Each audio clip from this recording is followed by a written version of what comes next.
नमस्कार, मी प्रशांत कदम. मुंबई-पुणे एक्सप्रेसवे गेल्या जवळपास 22 तासांपासून या हायवेवरती महाप्रचंड खोळंबा झालेला आहे.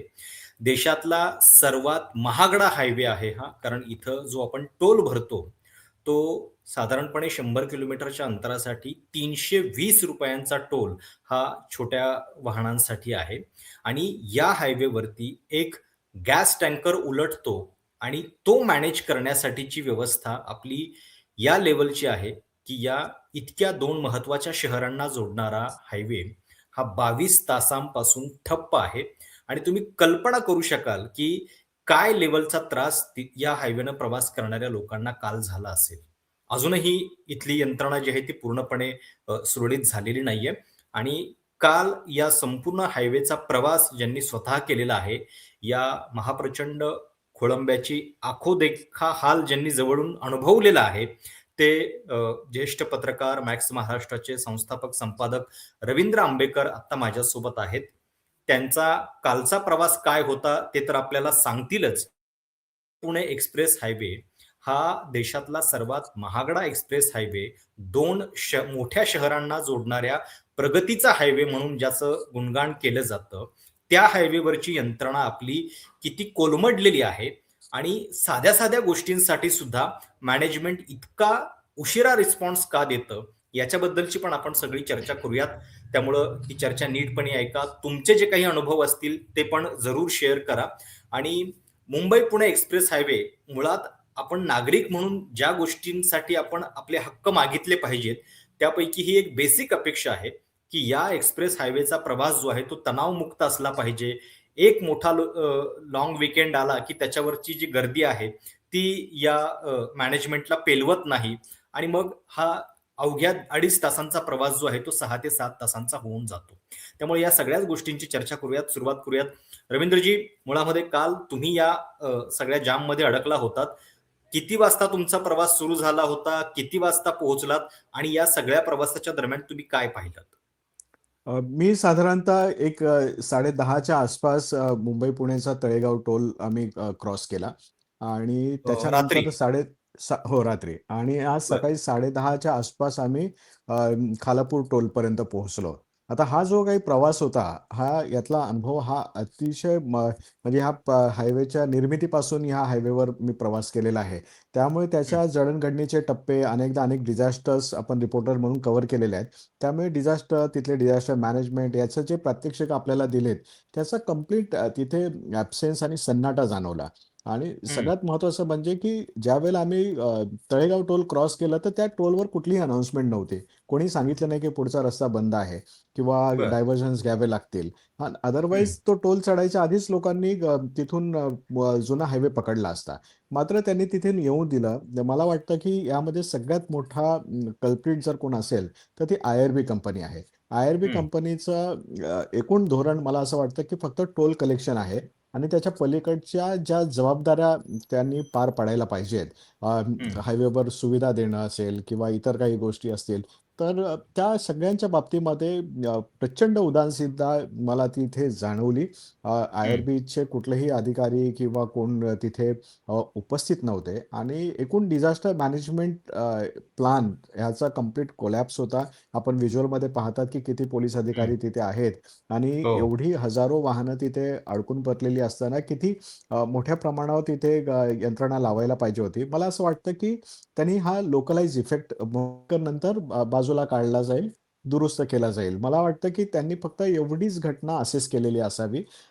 त्यांनी याच्या पलीकडे याचे काय इम्पॅक्ट होतायत, याचा बहुतेक याबाबतीत एकूण प्रशासन अनभिज्ञ असल्याचं मला असं जाणवतं. त्यामुळे मंत्रालय पातळीवरनं तुम्ही पहा, की इन्फ्रा मॅन म्हणून ज्यांची एवढी प्रसिद्धी केलेली आहे, एवढं कॅम्पेन केलेलं आहे, हजारो कोटी रुपये खर्च केले ज्यांची इमेज बनवण्यावर इन्फ्रा मॅन म्हणून. ती इन्फ्रा मॅनच्या ट्विटर हँडलवर महाराष्ट्राच्या मुख्यमंत्र्यांच्या ट्विटर हँडलवर एकही ट्वीट नाही याच्या बाबतीतलं. हो. महाराष्ट्राच्या उपमुख्यमंत्र्यांच्या ट्विटर हँडलवर जे एम-एस-आर-टी-सीचे मंत्रीसुद्धा आहेत, त्यांच्या ट्विटर हँडलवर एकही ट्वीट नाही. त्याच्याबद्दलची काही माहिती नाही. राज्याचं मंत्रिमंडळाला कदाचित वाटलं असेल, की टँकर पलटी झाला, नेहमीप्रमाणे दुरुस्त होईल कदाचित. मला असं वाटतं हं. की हा एखादी डिझास्टर म्हणून याला काउंट केलेलं नाही आणि त्याच्यानंतर जे काही झालं ते डिझास्ट्रेसच होतं. त्याच्यानंतर तुम्हाला तिथे ना ॲम्ब्युलन्स दिसल्या, ना जी लोकं अडकली त्यांना ना पाणी, खाणं, त्या वॉशरूमच्या व्यवस्था नाहीत आणि एकूण खरंय आणि मुंबई-पुणे म्हणजे हायवेची याच्यात तुम्ही एकूण महिलांचे निर्मिती त्रास बघा. नेमके काय त्यांनी झाले टोल असतील आपण म्हणजे आणि फूड कल्पना करू प्लाझा शकतो या हा सगळ्या प्रवासात. एवढाच त्यांचा मला वाटतं की धोरणाचा आणि कलेक्शनचा भाग आहे. त्याच्या पलीकडच्या हायवेवर तुम्हाला कुठल्याही सुविधा सापडत नाहीत. खास करून गेल्या काही वर्षांपासून घाटामध्ये ट्रॅफिक पुन्हा जाम व्हायला लागली आणि हे हं, ह्याच्यामुळे व्हायला लागले की बाकीचा हायवे तुम्ही सुसाट केला आणि घाट हं, अरुंद आहे. त्या घाटामध्ये ज्यावेळेला ट्रॅफिक थांबते, घाटाचं वातावरण थंड असतं, घाट हं, क्रॉस केल्यानंतर इमिजिएटली तुम्हाला वॉशरूम सापडत नाहीत आणि हे हं, गेले अनेक वर्ष अनेकदा ट्विट करून पण या बाबतीमध्ये कोणी आय-आर-बी सारखी यंत्रणा Twitterवरच नाही, आय-आर-बी सारखी हं, कंपनी. त्यांना हं. तुम्ही तक्रारच करू शकत नाही. हायवेचा बरं. हेल्पलाईन नंबर लागतच नाही. अनेकदा हं, मी स्वतः ट्राय केला रात्री, कारण अनेक महिला त्या भागामध्ये अडकून बसल्या होत्या. त्यामुळे मी स्वतः ट्राय केलं. हायवेचा हेल्पलाईन नंबर लागला नाही, कॉलबॅक कधी आला नाही आणि अशा परिस्थितीचं कंप्लीट ॲब्सन्स ऑफ गव्हर्नन्स, डिझास्टर मॅनेजमेंटचा एस-ओ-पी ह्या पातळीमध्ये ही अलार्मिंग सिच्युएशन आहे. आज एक टँकर पलटी झाला आणि हं, मी प्रशांत आणखीन एक मुद्दा मी सांगतो कारण याच्याने आपली चर्चा आणखीन विस्तृत होईल. हा राग हं. फक्त टोल कलेक्शनच्या बाबतीतला नाही, की एक डिझास्टर झालं, तुम्ही टोल कलेक्ट केला आणि लोकांना पुढे बरोबर. पाठवलं. हा मुद्दा हा एकूण लोकांच्या, सामान्य लोकांच्या, प्रवाशांच्या सुरक्षिततेचा आहे, की खरं आपण असं साधारणतः म्हणतो, की घटनास्थळापासून लोकांना लांब घेऊन जा. जेव्हा तुम्ही स्वतः घोषित केलेलं आहे, की हा ज्वलनशील वायू आहे, हं, प्रोपेलिनचा वायू हा ज्वलनशील आहे, टँकर पलटी झालेला आहे, कधीही स्फोट होऊ शकतो आणि तुम्ही हजारो वाहनं दोन्ही साइडने, दोन्ही टोल नाक्यावरनं हं, घटनास्थळाकडे रवाना करताय आणि हं, त्याच्याने अशी अभूतपूर्व स्थिती तुम्ही निर्माण करताय, की कुठल्याही माणसाला यू-टर्न घेता येणार नाही. हं. कुठल्याही म्हणजे आम्ही जिथे अडकलो होतो, तिथून आम्हाला कारण आम्ही खंडाळ्याच्या घाटाच्या त्या ब्रिजवर चढलो होतो. आम्हाला यू-टर्नच घेणं शक्य नव्हतं. त्यामुळे बरं. आम्हाला म्हणजे सकाळी 10:30 पर्यंत आम्हाला कुठेही परतीचा मार्ग नव्हता. कुठलाही पर्यायी मार्गावर जाण्याची यंत्रणा नव्हती. किंवा तुम्ही जर तळेगाव टोलपासून लोकांना सोडलेलं आहे मुंबई-पुणे हायवेवर, तर हं, मागच्या मागे काही गाड्यांना पुन्हा यू-टर्न मारून तुम्ही जर डायव्हर्ट केलं असतं, तर निदान सगळ्या गाड्या पुन्हा परतीच्या प्रवासाला लागल्या असत्या. पण दोन्ही बाजूने हा हायवे तुम्ही चोक केला. मध्ये तुम्ही तुमचं फक्त टँकरच्या वायू गळतीची वाट पाहत बसलात, की तो टँकर पूर्ण रिकामा होईल आणि मग तुम्ही बोगदा सुरू कराल. सो मला असं वाटतं, की प्रशासनाला अंदाजच आला नाही, की आपण कुठलं डिझास्टर हँडल करतो आणि बरोबर. समजा, की हा टँकर नसता, एखादा टेररिस्ट अटॅक असता आणि तुम्ही दोन्ही बाजूने हो. पूर्ण प्रवासी सोडताय. ही काही फक्त टोल कलेक्शनची जबाबदारी नाही ना. तुम्हाला पाणी खरंय, द्यायचं खरंय. आहे, वॉशरूम्स द्यायचे आहेत आणि ही सगळी बरोबर. जबाबदारी आय-आर-बीने आजपर्यंत कधीही तर पूर्ण केलेली तुमचा नाही. प्रवास जो आय-आर-बी आहे, हा फक्त टोल तुमचाच कलेक्शनचं प्रवास जो एक आहे व्हेइकल आहे. तुमचा प्रवास जो आहे तो जवळपास 12 तासांचा झाला आणि या संपूर्ण प्रवासामध्ये ज्या महिला अडकल्या असतील, ज्यांना 12-12 तास या हायवेवरती काढावे लागले, त्यांच्या टॉयलेटची, त्यांच्या बाकीच्या खाण्यापिण्याची ह्याची नेमकी तिथं काय सोय होती? त्याच्याबद्दल काही तुम्हाला व्यवस्था तिथं राबताना दिसली का? नाही काहीच व्यवस्था नव्हती. आम्ही ज्यावेळेला मुंबईच्या दिशेने आलो आणि खालापूर टोलवर ज्यावेळेला आय-आर-बीच्या सगळ्या टोलच्या कर्मचाऱ्यांना प्रश्न विचारला, तर ते सांगतात की टोल नाक्यांवर वॉशरूमची व्यवस्था आहे. पण टोल नाक्यांवरचे वॉशरूमच्या व्यवस्थेसाठी टोल नाक्यापर्यंत पोहोचणं आवश्यक आहे. माणसं 12 तास पोहोचूच शकली नाहीत तिथे.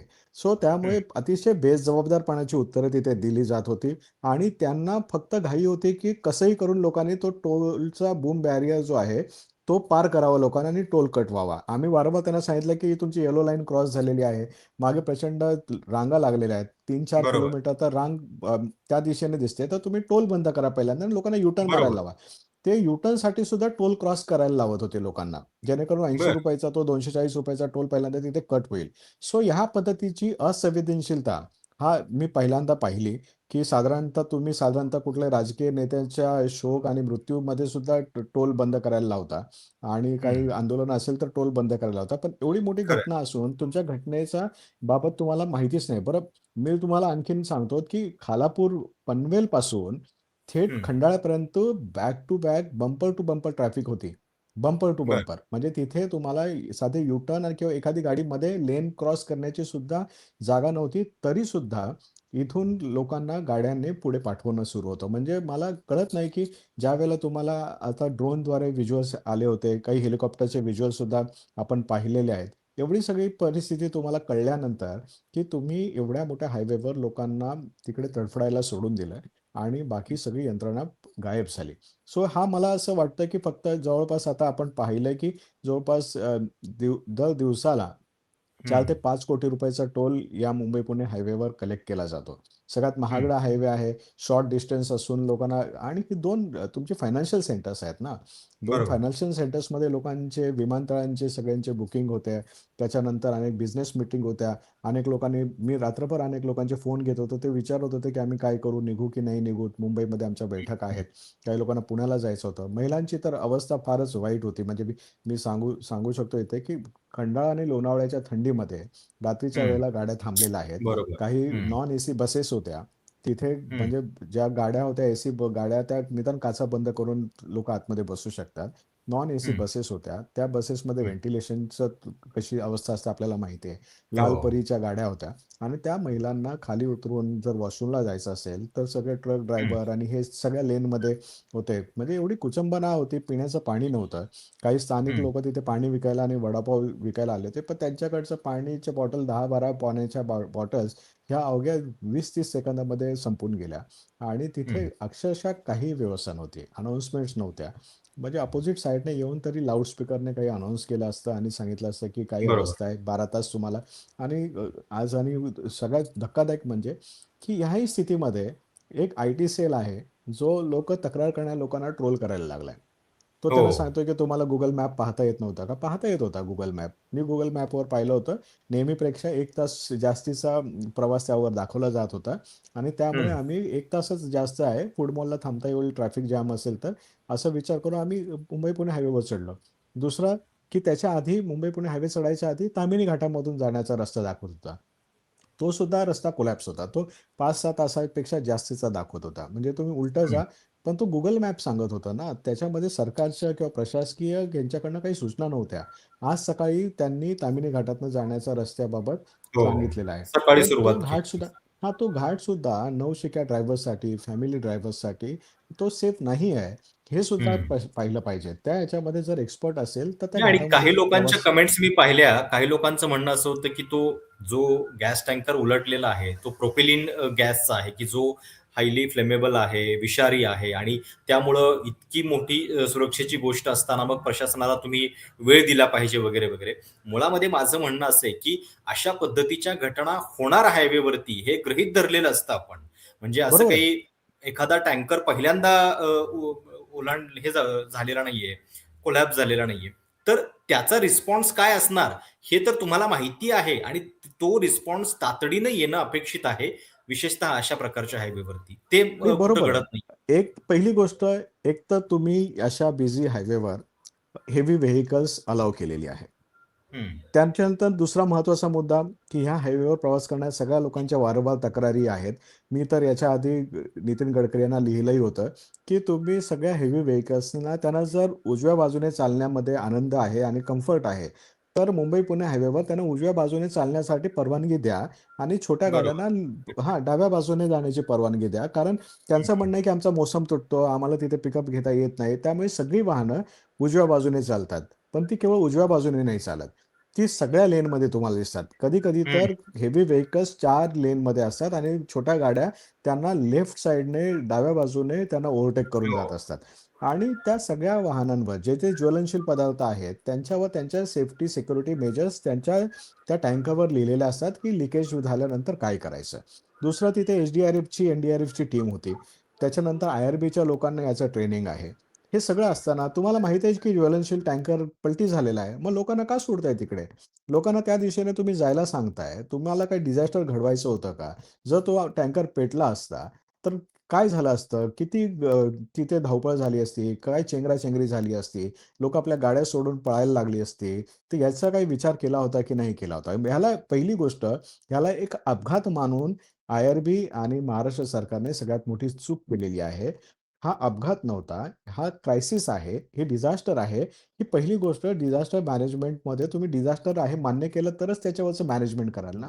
इथे मॅनेजमेंट नव्हतं. इथे पहिली गोष्ट की ह्याला एक अपघात मानून त्यांनी त्याच्यावरची बरोबर. उपाय करण्याचं काम सुरू केलं होतं, की आम्ही घाट क्लिअर करू, मग ट्रॅफिक आपोआप क्लिअर होऊन जाईल. ही बाब तशी नाही आहे ही. याला तुम्ही डिझास्टर म्हणूनच मानलं गेलं पाहिजे. आणि त्याच खरं आहे. पद्धतीने त्याच्यावरच्या उपाययोजना पाहिजे होत्या आणि त्याचं बरोबर. ट्रेनिंग मला दिसलं नाही तिथल्या स्टाफमध्ये सुद्धा. आय-आर-बीचा स्टाफ सुद्धा ज्याचं ते हं, सांगतात, की आम्ही वारंवार मॉक घेतो. मला त्यांच्या त्यांच्या स्टाफमध्ये तो प्रोफेशनलिझम दिसला नाही. ते लोकांशी हुज्जत घालत होते, की टोल द्यावा लागेल, तो बॅरियर पडेल, तो तुमच्या डोक्यात पडेल, बाजूला व्हा. ते या पद्धतीच्या गोष्टी सांगत होते. त्यांचे हं, वरिष्ठ हं. अधिकारी यायला तयार नव्हते आणि तिथल्या महिला कर्मचाऱ्यांना पुढे उत्तर द्यायला त्यांनी पाठवलं होतं. सो बरोबर. मला असं वाटतं, की एखादं डिझास्टर मॅनेज करताना काही-काही डिझास्टर्स असतात, त्याचा हा स्टडी व्हावा आणि खरं ह्या आहे. सगळ्या गोष्टींमध्ये मला वाटतं, की सखोल चौकशी व्हावी.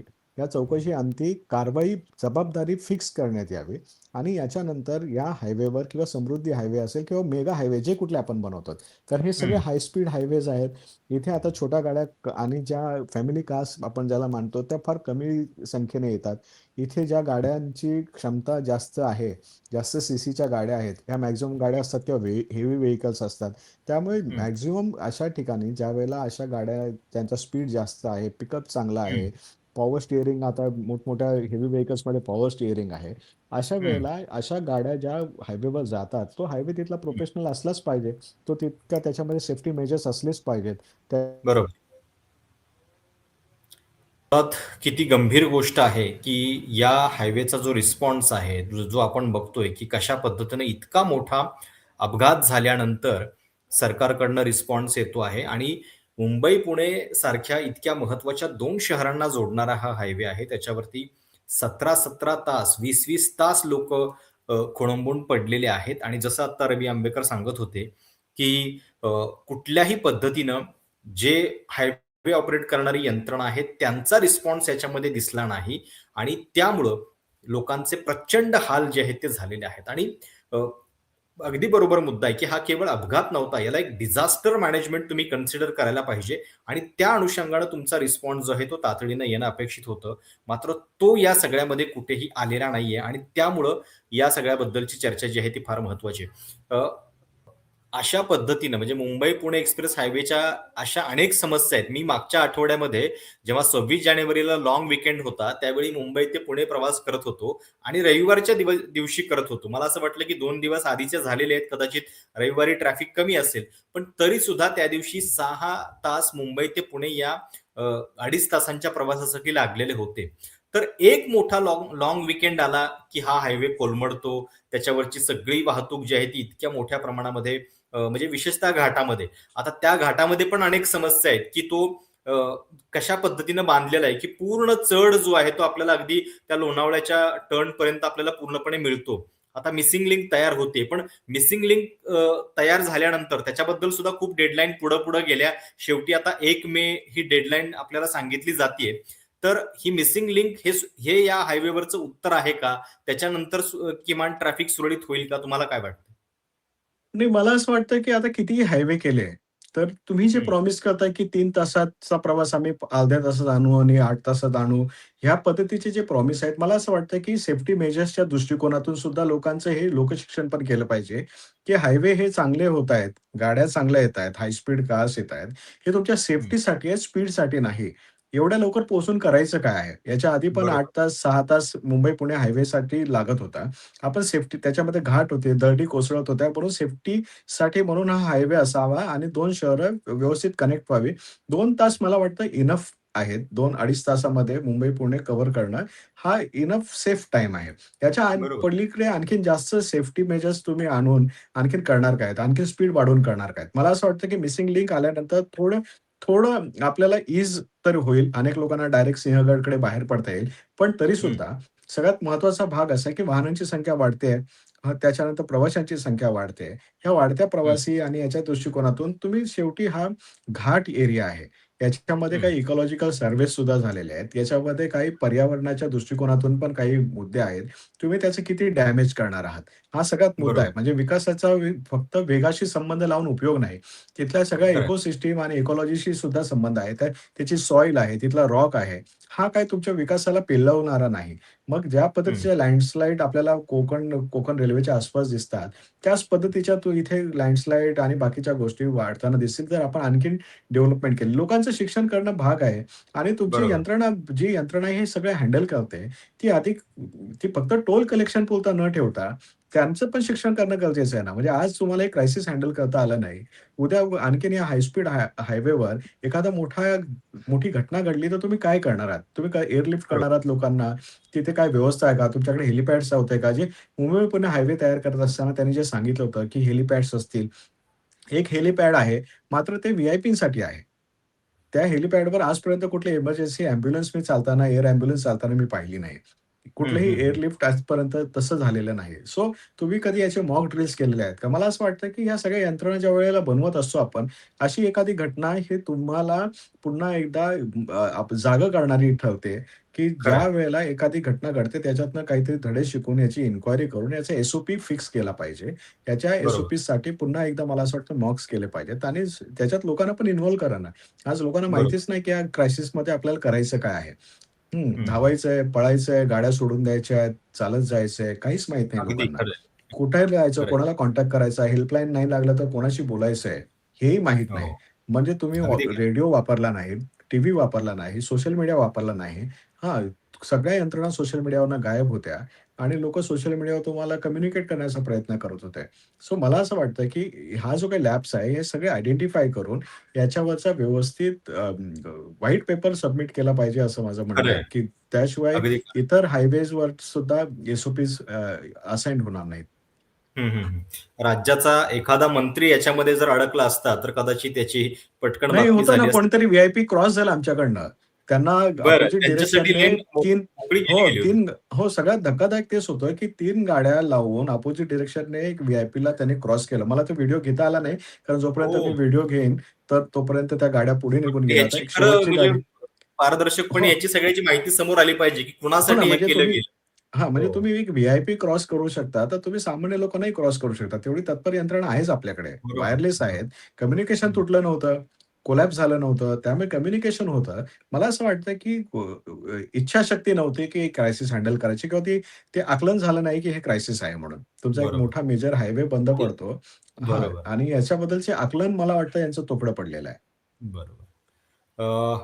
आशा करूयात आपण, की या निमित्तानं या एका घटनेतनं धडा घेऊन आपल्याकडे काहीतरी गोष्टी घडतील आणि एक स्टँडर्ड ऑपरेटिंग प्रोसिजर जी आहे, ती या संपूर्ण राइट. हायवेवरती अशा डिझास्टर मॅनेजमेंटसाठी तयार होईल. खरोखर म्हणजे तुम्ही सांगितलेले अनुभव आणि त्याच्यातल्या ज्या समस्या आहेत, त्या आपल्या नागरिक म्हणून आपल्याला किती दुय्यम वागणूक मिळते सरकारकडनं हे या दाखवणाऱ्या आहेत. या निमित्तानं आपण जी चर्चा केली, तुम्ही वेळ दिलात त्याच्याबद्दल धन्यवाद. मुंबई-पुणे धन्यवाद. एक्सप्रेस हायवेबद्दल प्रेक्षक म्हणून तुमचे काही अनुभव असतील, तुमच्या प्रतिक्रिया असतील, तर त्या देखील आवर्जून कमेंट करा. तूर्तास आपण इथे थांबूयात. धन्यवाद. Thank yes.